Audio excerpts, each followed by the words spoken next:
મિત્રો, જય યોગેશ્વર, જય સ્વામિનારાયણ, જય શ્રી કૃષ્ણ. હું છું શિલ્પાસ કિચન રેસિપીસમાં તમારું સ્વાગત કરું છું. લસણ મરચાંની ચટણી તો લગભગ દરેકના ઘરમાં બનતી જ હોય છે, પરંતુ આજે આપણે એક અલગ જ રીતે લસણ મરચાંની ચટણી બનાવવાના છીએ.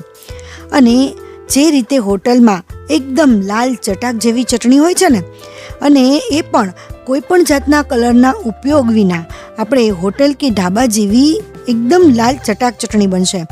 આ ચટણીને તમે 1 મહિના સુધી સ્ટોર પણ કરી શકો છો. પરંતુ આ ચટણી જોકે એટલી ટેસ્ટી બને છે ને કે પીરસતાની સાથે જ ચટ થઈ જશે.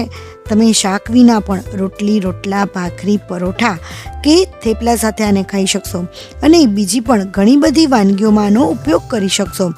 તો ચાલો આપણે બનાવવાનું શરૂ કરીએ. એ પહેલાં મારે તમને એક વાત કહેવાની છે કે જો તમે મારી ચેનલને સબસ્ક્રાઈબ ન કરી હોય ને તો સબસ્ક્રાઈબ કરી લેજો, કેમ કે હું આવા જ નવા વિડીયો લાવતી રહું છું. અને બાજુમાં જે બેલ આવે ને એને પણ ઓન કરી દેજો, જેથી નવા વિડીયોની તમને નોટિફિકેશન આવે અને નવો વિડીયો તમે તરત જોઈ શકો. અને હા, તમને વિડીયો કેવો લાગ્યો ને એ તમે મને કમેન્ટમાં જ જણાવજો. જો વિડીયો તમને થોડો પણ ઉપયોગી બને ને તો બીજા સાથે શેર જરૂર કરજો, જેથી એમને પણ ઉપયોગી બની શકે. તો ચાલો આપણે બનાવવાનું શરૂ કરીએ.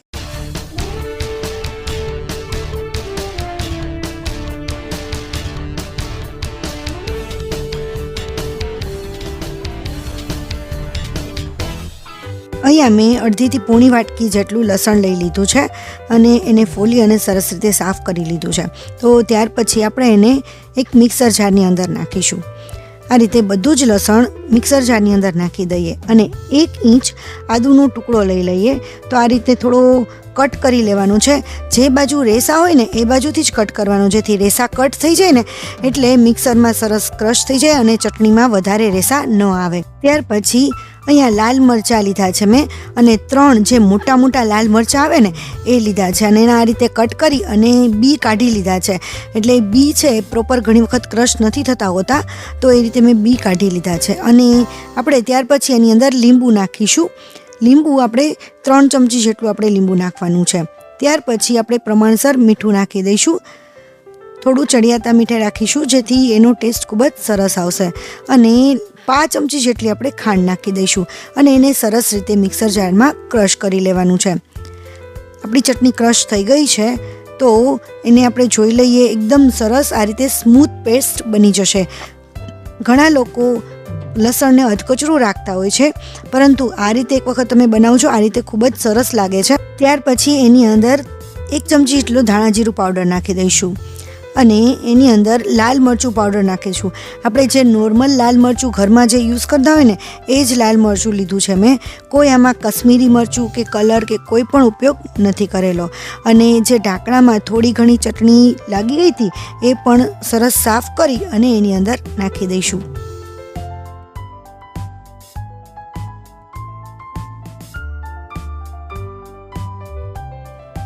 અને ફરીથી એને એકદમ મસ્ત રીતે મિક્સ કરી લેવાનું છે, એટલે આપણી પેસ્ટ છે ને એ થોડી ઘટ થઈ જશે.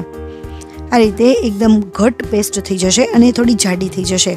તો આ સમયે હવે આપણે તેલ નાખવાનું છે આની અંદર.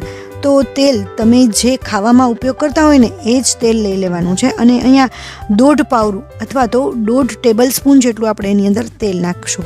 હવે તમને થશે કે આ સમયે તેલ નાખવાનું કારણ શું છે, તો એ હું આગળ તમને હમણાં જણાવું. જેમ જેમ બનાવતી જાઉં ને એમ હું તમને બધું કહેતી જાઉં છું.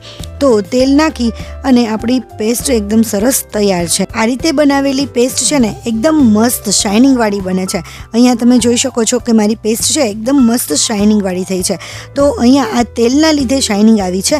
અને ત્યાર પછી આજે આગળ પણ એક બીજું કારણ છે એમાં તેલ નાખવાનું, તો એ પણ આપણે આગળ જોઈશું.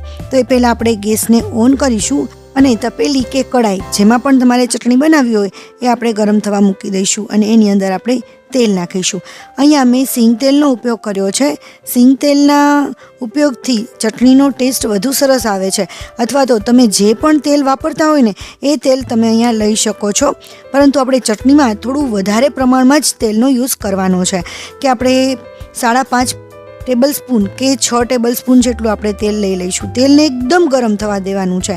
એકદમ ગરમ થઈ જશે ને એટલે છે એનો કલર પણ થોડો ચેન્જ થઈ જશે અને આ રીતે ધુમાડા નીકળવા દેવાનું છે. જ્યાં સુધી ધુમાડા ન નીકળે ને ત્યાં સુધી એને ગરમ થવા દઈશું. ત્યાર પછી આપણે ગેસને ઓફ કરી દેવાનો છે અને થોડું તેલ ઠંડુ થવા દઈશું. આનું કારણ છે કે જ્યારે પણ આપણે ચટણી બનાવીએ છીએ ને ત્યારે છે ને એમાં કાચા તેલનો ટેસ્ટ નહીં આવે.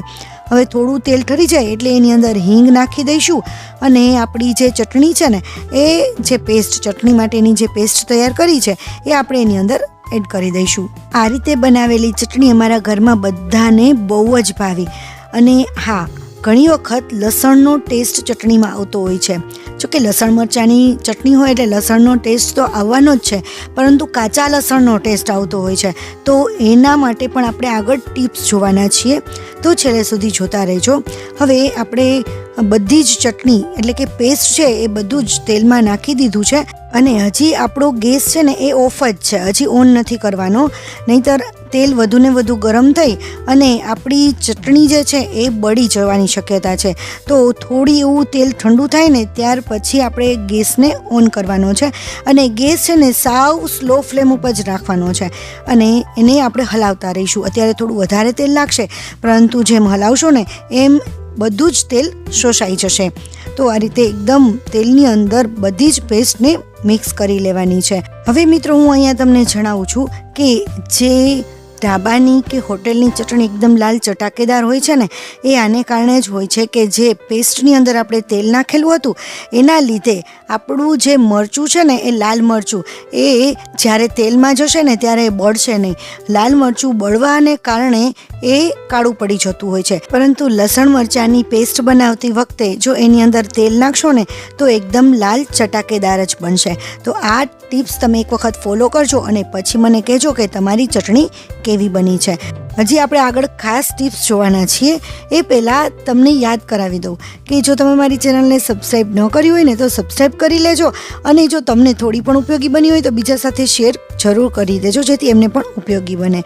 હા, અને આ જે છે લસણની ચટણી એને આ રીતે લગભગ 2 થી 3 મિનિટ સુધી ધીમા ગેસ ઉપર ચલાવતા જ રહેવાનું છે.